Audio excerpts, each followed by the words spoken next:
Thank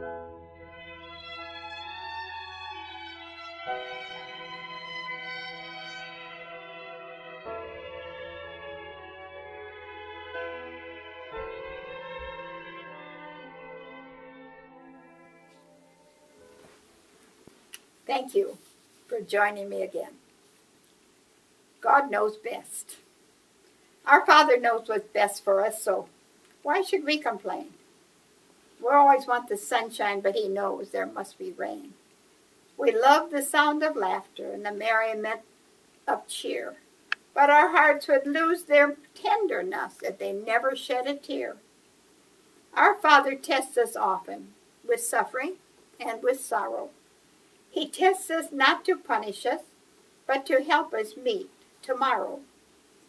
For growing trees are strengthened when they withstand the storm, and the sharp cut of the sickle gives the marble grace and form. And God never hurts us needlessly, and He never wastes our pain.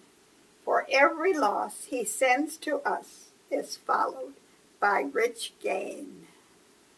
And when we count the blessings that God has so freely sent, we will find no cause for murmuring and no time for discontent or lament.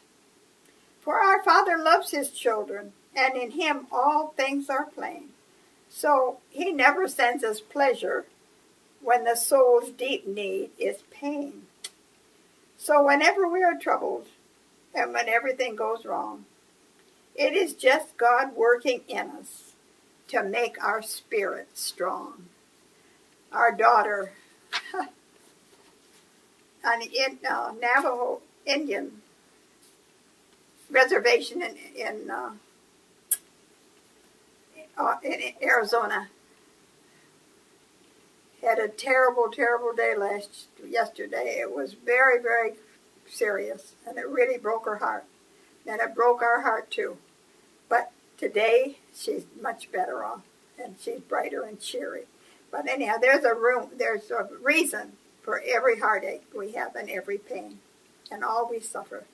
That through suffering, we don't learn much through ease, but we do learn, hopefully, from the sorrows of life.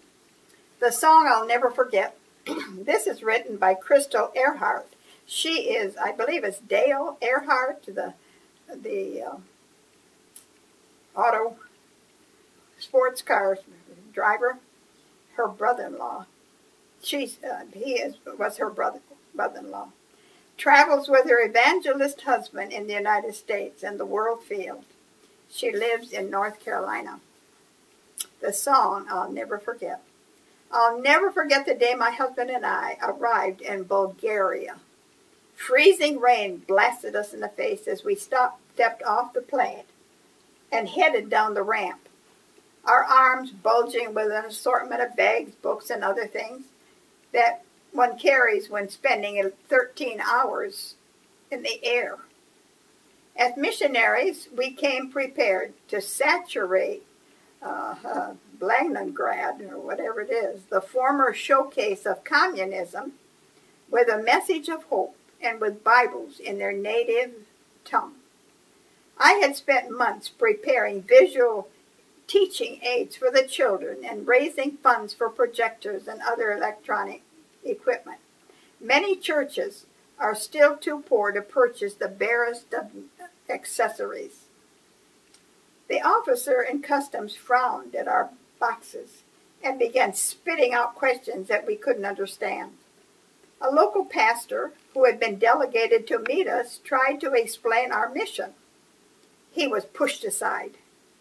Finally, we were told that we could collect our belongings in 2 days. He might as well have said 2 years. Horror stories of other missionaries whose belongings were confiscated by greedy inspectors flashed through my mind. Foreigners had no rights in a communistic country, and Bulgaria, under communism for 40 years, was still floundering in its newfound freedom. We tried to appeal to the man, but he impatiently waved us away. Our host hurried us out of the airport and shoved us into a rickety orange van. A rather heavy-set woman with a big smile plopped down beside me and began talking. I'll never know what she said. Up until now, I was dazed by the newness of the situation. For the first time in my life, I couldn't communicate. I didn't know where we were going, and I was totally dependent on complete strangers. Our drivers plunged ahead in the torrential rain, repeating what appeared to be the only English phrase he could remember. Don't worry, my problem. Don't worry, my problem. We lived in Korea. We lived in Indonesia. We spent a lot of time in the Far East, quite a few years. It's quite something to not be able to speak the language. Easy for him to say, I was the one who had to leave expensive equipment and personal belongings in the care of government officials whose motives I doubted. Now I had to meet our believers empty-handed when I had planned to give them so much. A tear fought its way out of the corner of my eye. I brushed it aside, hoping that no one noticed, but I was too late. My Bulgarian sister exclaimed something or other in pity and threw her arms around me. I could see the helplessness in her eyes as she tried to think of some way to comfort me. Suddenly, and without warning, she crushed my head to her breast and began singing. Her voice was tender and sweet, and she sang with conviction as if the song were her life story. I couldn't understand the words, but I recognized the melody of an old hymn. Jesus, Jesus, Jesus, sweetest name I know, fills my every longing, keeps me singing as I go. It's a beautiful song. It was as if God had personally dropped the message right out of heaven just for me. I realized that I couldn't trust the Almighty with I realized that if I couldn't trust the Almighty with our lives and luggage, I was in the wrong place. What could I possibly teach people who had lived through persecution, concentration camps, and poverty? The gentle reproof was well taken. I sat up, wiped my eyes, and joined my soprano voice with the voice of my new friend. Because of that experience, I have since learned the words of many hymns. Whenever I am discouraged or lonely, I sing. It's like a shot of courage from the master physician. By singing, my Bulgarian friend communicated to me in the universal language that speaks directly to the heart. I shall always thank God for her gift. And I too believe that music is a language of heaven. And I tell you, when I'm at my wit's end, I sit down to the piano and with my troubles vanish. Chocolate favored Patience. It happened when she was just 5 years old. My little girl with curls of gold. The table was set. It was time to eat. And there she waited, so cute and sweet. This is by Philip Nock. Actually, he wrote, it was written in 1976. The blessing was said, and we began our meal with happy talk. Everything was ideal. Then my little girl tried to reach for something and did what I thought was really a dumb thing. Her arm struck her cup with chocolate filled, and to the last drop it poured and spilled.